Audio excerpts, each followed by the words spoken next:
जलपा, ए जलपा, कहाँ हो तुम? माया देवी की आवाज़ सुनकर जलपा झटपट रसोई से बाहर आ गई। पाँव छूने झुकी तो जलपा को आशीर्वाद देने की जगह वह उस पर बरस पड़ी। अरे, ऐसे तो तुम लोग बड़े मॉडर्न बने फिरते हो। अब क्या हो गया? सारी अक्ल ताक पर रखकर बित्ते भर के लड़के की शादी करने चले हो? आपको शादी वाली बात किसने बताई? अभी तो मैंने किसी को बताया ही नहीं है। और माँ, बित्ते भर का नहीं रह गया आपका पोता, मुझसे 2 हाथ लंबा हो गया है। जालपा ने अपनी सास की बात का शांतिपूर्वक जवाब दिया तो वे अपना सिर पकड़कर बैठ गई। हे भगवान! विहान नहीं बताता तो क्या तुम लोग शादी वाले दिन बताते कि घर में गुड्डे गुड़ियों का खेल हो रहा है? माँ, आप धूप से चलकर आ रही हो, पहले एक गिलास ठंडा पानी पी लो। मेरा दिमाग इतना गर्म है कि ठंडा होने वाला नहीं। कहाँ है मेरा विहान? पढ़ रहा है, बाद में मिल लेना। रहने दे। पढ़ाई की इतनी चिंता होती तो शादी का लड्डू न थमाती उसे इस उम्र में। क्या हो गया रे जालपा, तेरी बुद्धि को? 17 साल के लड़के की शादी? क्यों गुड्डे गुड़ियों के खेल कर रही है? माँ, तुम भी तो 15 साल की उम्र में ब्याह करके आई थी और बाबूजी भी 18 के थे। अपना विहान तो अपनी शादी तक 18 का हो जाएगा। अरे, कुछ अच्छी बातें लेती हमारी पीढ़ी से। 15-18 की उम्र में शादी करके क्या सुख देखा, क्या दुनिया देखी, कभी सोचा है? माया देवी जी की आवाज़ दर्द में डूब गई, मानो अतीत की ओढ़ी जिम्मेदारियों का बोझ सहसा कंधों पर महसूस किया हो। हमारे माँ बाप तो पुराने ज़माने के थे, पर तू ऐसी ज्यादती कैसे कर सकती है? ज्यादती कहाँ अम्मा, उनकी मर्जी से तो कर रही हूँ। अब इतनी भी पुराने विचारों की नहीं हूँ मैं। प्यार करता है आपका विहान तनिषा से। शादी हो जाएगी तो खुलकर एक दूसरे के साथ घूमेंगे फिरेंगे और मौज मस्ती करेंगे। अब ऐसे में थोड़ी जिम्मेदारियां बढ़ेंगी तो उसे निभाना सीखेंगे। अच्छा है, जल्दी गृहस्थी बसा लें। प्यार? माया देवी कुछ पल के लिए जड़ खड़ी रहीं, फिर सहसा बोली, हे भगवान, तू कैसी माँ है? उसकी कोई उम्र है गृहस्थी और प्यार को समझने की? तेरी बुद्धि को क्या हो गया है? अरे, समझा देती उसे प्यार से, ऊंच नीच के बारे में बताती। अब ये क्या कि उसकी गलती पर तूने शादी का दहला मार दिया। अब तू मेरा दिमाग गर्म मत कर। मैं पहले अपने विहान से मिलना चाहती हूँ। माया देवी विहान के कमरे की ओर लपकी तो अब की बार जालपा ने रास्ता नहीं रोका। भीतर गई तो विहान किताबों में मुंह गड़ाए बैठा था। चेहरा ऐसा पीला पड़ा था मानो हल्दी मल दी गई हो। हाव भाव बता रहे थे कि माँ और दादी की बातें उसके कानों में पड़ चुकी थी। दादी ने स्नेह से उसके सिर पर हाथ फेरा तो वह फपक पड़ा। माया देवी का कलेजा निचुड़ सा गया था। हंसता बोलता मस्त बच्चा ये शादी के पचड़े में कैसे फंस गया? दादी की बात सुनकर विहान की सिसकियां और बढ़ गई थीं। उसकी हालत देखकर माया देवी ने उसे गले से लगा लिया। टूटते फूटते शब्दों में उसके मुंह से निकला, दादी, मैं ये शादी नहीं करना चाहता हूँ। मैं अभी पढ़ना चाहता हूँ। मम्मी मेरा फ्यूचर ख़राब कर देंगी। ना ना विहान, अब देख मैं तेरे साथ कैसे खड़ी होती हूँ। तेरी मम्मी की जिद की ऐसी की तैसी। दुलारती दादी सहसा ठिठकी। अच्छा ये तो बता, मम्मी की बेवकूफ़ी में और कौन कौन साथ दे रहा है? अमिता आंटी, वो अपनी बेटी की शादी मुझसे कराना चाहती हैं। तेरी अमिता आंटी की बेटी करती क्या है? वो पढ़ाई कर रही है, मेरी ही क्लास में है। पर वो बेवकूफ़ कैसे तैयार हो गई? दादी, अब तो वो भी तैयार नहीं है। सच तो ये है कि हम दोनों ही इस जंजाल में नहीं पड़ना चाहते हैं। अब नहीं तैयार है का क्या मतलब? क्या पहले तैयार थी? कहीं प्यार वाली बात? अरे वही तो एक गलती हुई है। नज़रें चुराते हुए विहान ने धीरे से कहा तो दादी ने पूरी बात बताने को उकसाया। दादी, तनीषा मुझे अच्छी लगती थी। हम दोनों को एक दूसरे का साथ पसंद था। इस बात को लेकर पहले मम्मी चिढ़ती भी थी, लेकिन बाद में पता नहीं क्या हुआ, वो अचानक हमारी शादी करने को तैयार हो गई। अब आप कुछ करो दादी, इस शादी से बचा लो। अभी तो मम्मी ने किसी को नहीं बताया, पर कुछ दिनों में जब सबको पता चलेगा तो सोचो मेरे दोस्त मुझे कितना चिढ़ाएंगे। विहान टकटकी लगाए अपनी दादी को देख रहा था, लेकिन माया देवी तो किसी अंधेरे में छिपे पक्ष को देखने का प्रयास कर रही थी। अरे अम्मा, बड़े मौके से आई हो, देखो तो आपकी होने वाली बहू आई है। जालपा की तेज आवाज़ से माया देवी चौंकी। वही विहान का चेहरा और बुझ गया। विहान, ओ विहान, कहाँ हो बेटा? देख तेरे लिए क्या लाई हूँ। अमिता की आवाज़ सुनकर विहान ने अपने कानों में उंगली डाल ली थी और इधर जालपा मेरी बहू कहती हुई बैठक की ओर दौड़ पड़ी। अचानक तनीषा की तेज आवाज़ आई, आंटी प्लीज़, अब ये बहू बहू का नाटक बंद कीजिए। अमिता ने तुरंत तनीषा को डांटा, ये क्या तरीका है अपने होने वाली सास से बात करने का? मम्मा प्लीज़, अब आप लोग एक बात कान खोल कर सुन लीजिए। मैं कोई शादी वादी नहीं करने जा रही हूँ और यही बात बताने मैं आपके साथ आई हूँ। तो क्या आप लोगों ने 7 जन्म तक साथ निभाने की झूठी कसम खाई थी? भाड़ में गई कसम।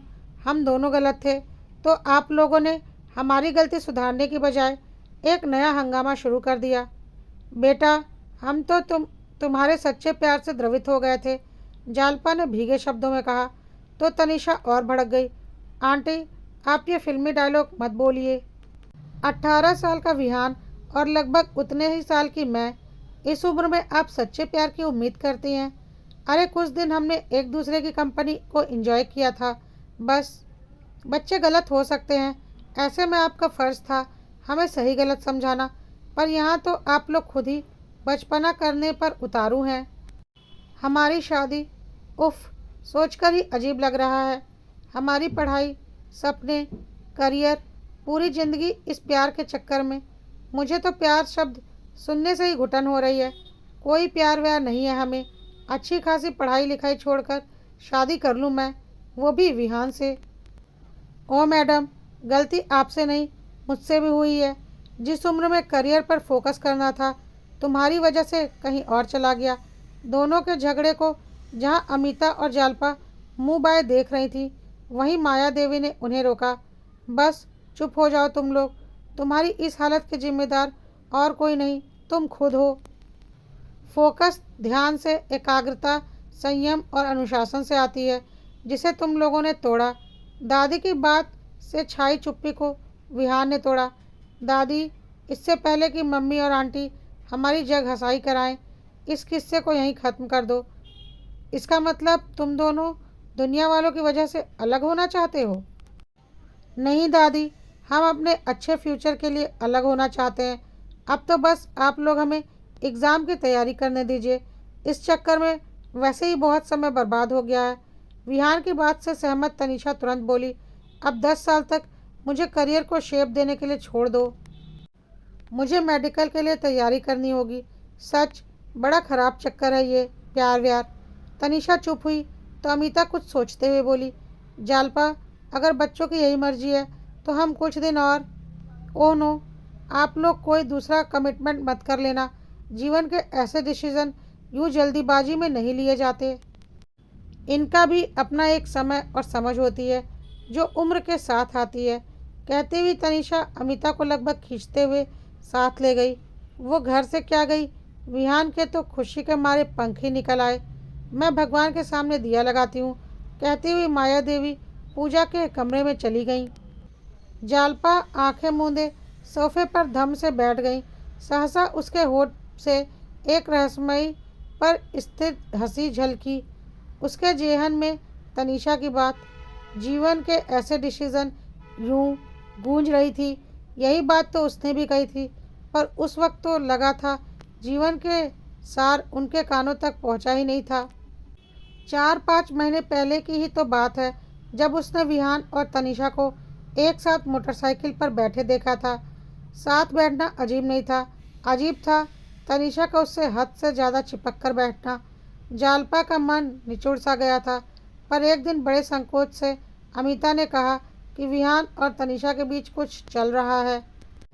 तनीषा ने विहान को लेकर मुझसे झूठ भी बोलना शुरू कर दिया है। अमिता की बात सुनकर जालपा के पांव तले जमीन खिसक गई थी। दबे शब्दों में उसने विहान को समझाया तो वह भड़क गया। इधर अमिता के प्रति तनीषा के बागी तेवर मुखर हो गए थे।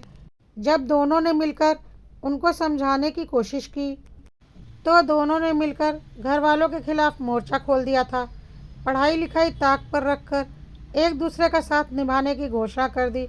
उनका जोश दूध की उफान की तरह अपनी उठान पर था कि तभी जालपा ने अचानक दोनों के शादी की पेशकश की, जिसे अमिता ने मंजूरी दे दी। विहान और तनीषा के बागी तेवर सहसा मंद पड़ने लगे, यकायक उलझनों में पड़े कुम्हलाने लगे। अब ना तो फ़ोन पर लंबी बात होती, ना ही आपस में मैसेज का आदान प्रदान होता। मिलना जुलना भी लगभग बंद था। दोनों अपने कमरों में किताबों में मुंह घुसाए नजर आते। अब तो एक दूसरे का नाम सुनकर चिढ़ने लगे थे। अमिता कहती भी थी कि विहान के साथ घूम आओ, तो तनीषा चिढ़ जाती। कमोबेश यही स्थिति विहान की थी और आज विस्फोट हो ही गया। एक दूसरे से रिश्ता तोड़कर वो एक दूसरे को देखना भी गवारा नहीं कर रहे थे। विचारों में खोई जालपा की तंद्रा विहान ने भंग की। मम्मी, मैं आरके सर के पास मैथ्स पढ़ने जा रहा हूँ। आज से एक्स्ट्रा कोचिंग लूँगा। कहता हुआ वह तेजी से बाहर चला गया। दरवाज़ा बंद कर वो पलटी ही थी कि माया देवी चाय की ट्रे पकड़े खड़ी थी। अच्छा, अब चाय पी ले। इस दिन के लिए बड़ी मेहनत की है तुमने। वो धीमे से मुस्कुराई तो जालपा ठठाकर हंस पड़ी। अम्मा, आपने जान लिया कि हम। अरे ये बाल धूप की सफ़ेदी से नहीं लिए हैं। सच बताऊं, जब विहान ने शादी वाली बात बताई तो मुझे सिरफिरी सी लगी। सुशांत से बात की तो वो भी तेरा समर्थन कर रहा था। तब मैंने अपना माथा ठोक लिया। विहान के दादा एक हफ्ते के लिए गांव गए थे। मुझे तो उनके आने तक का भी सब्र नहीं हुआ, सो अकेली ही चली आई। यहाँ जब शादी का कारण पता चला तो माथा ठनका। विहान से बात करते ही तेरी योजना का अंदाज़ा हो गया। फिर सोचा जैसा चल रहा है चलने देती हूँ। क्या करती अम्मा? विहान इस उम्र में प्यार के चक्कर में पड़ गया। हमारे समझाने डराने धमकाने का उल्टा असर हुआ। दोनों असुरक्षित महसूस करते हुए एक दूसरे के और करीब आ गए थे। ऐसे में योजना के तहत एक दूसरे के पास धकेला तो उनका सारा एडवेंचर धरा का धरा रह गया। बड़ी बदमाश है रे जलपा, अम्मा लाड से बोली। हंसते हुए जलपा बोल रही थी, ये उम्र अट्रैक्शन को प्यार समझने की भूल करती ही है। पर विहान और तनीषा के मामले में प्यार की तीव्रता अधिक थी, सो डर गए। मैं अक्सर सोचती थी कि आज की पीढ़ी किताबों पर ज़्यादा निर्भर है, पर मनोवैज्ञानिक तरीके से हल हुआ मामला काबिले तारीफ है। माया देवी की बात सुन जालपा को मानो कुछ याद आया। अम्मा, आपको याद है जब विहान छोटा था तो मुझे चाय पीते देख गर्म कप को पकड़ने की जिद करता था। एक बार झुंझुलाकर मैंने उसकी नरम हथेली पर चाय की गर्म कप छुआ दिया। उसके बाद वो चाय के कप से दूर ही रहता था। जिम्मेदारी की बोझ को समेटे शादी का लड्डू थमाना इनके बस का नहीं था, मैं जानती थी। पर इस योजना में भी खतरा कम नहीं था। डर लगा रहता था कि दोनों विवाह के लिए राजी ना हो जाए। ऐसा मुमकिन नहीं। गर्लफ्रेंड को मोटरसाइकिल पर बैठाने से शान बढ़ती है, पर इस उम्र में बीवी को बैठाकर घुमाने की बात, ना ना। आखिर विहान को दोस्त बिरादरी में मुंह दिखाना है या नहीं? माया देवी के कहने का ढंग से जालपा हंस पड़ी। सुशांत घर आए तो आज का सारा किस्सा पता चला। वे भी योजना के सफल अंत पर अपनी टिप्पणी दे रहे थे कि आग से खेलने की जिद करते बच्चों को आग के पास ले जाना जरूरी होता है, ताकि आँच का अंदाज़ा लगाकर आने वाले खतरे को समझे। जो हुआ सो हुआ।